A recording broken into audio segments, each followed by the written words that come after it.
It might seem outrageous, but students at Gwinn High School are receiving letters from corporations in response to the students' big requests. My AP's Jessica Goska spoke with one freshman whose request letter got a reply and brings us this story.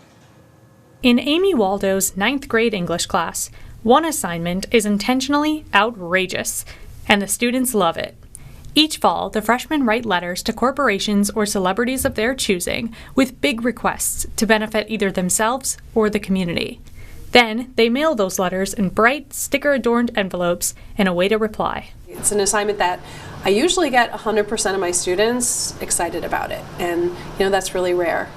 The first reply to this year's batch of letters granted the request of student Max Arkins, who asked Harbor Freight for a racing engine to convert his lawnmower into a mud mower for the trails. Alana Bosworth also received a reply.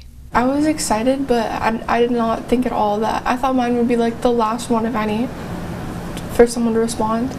Bosworth wrote Arctic Cat asking for a four-wheeler.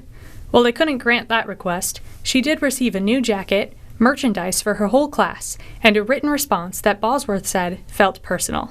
It meant a lot. My dad used to ride and he had a bunch of Arctic Cat stuff. I know it's really important to my grandma that I'm still as close with my dad as I can be, so I wrote about that. I lost my dad when I was, I think, 3 years old, so I knew I was going to write a little bit about that. It was definitely one of the best writings I think I've ever done. In past years, letters from students have been the catalysts for local change. They've received replies with thousands of dollars in donations to nonprofits and local agencies from companies like Meyer and Kohl's. They've also received personal gifts like Bosworth did, along with a typed or even handwritten note. I love when somebody else responds to them and tells them you're a good writer. I think that is so important for their confidence. I always tell my students our stories are really important. Our voices are really important. And so many times, we tell ourselves our story over and over again, and we think other people aren't interested.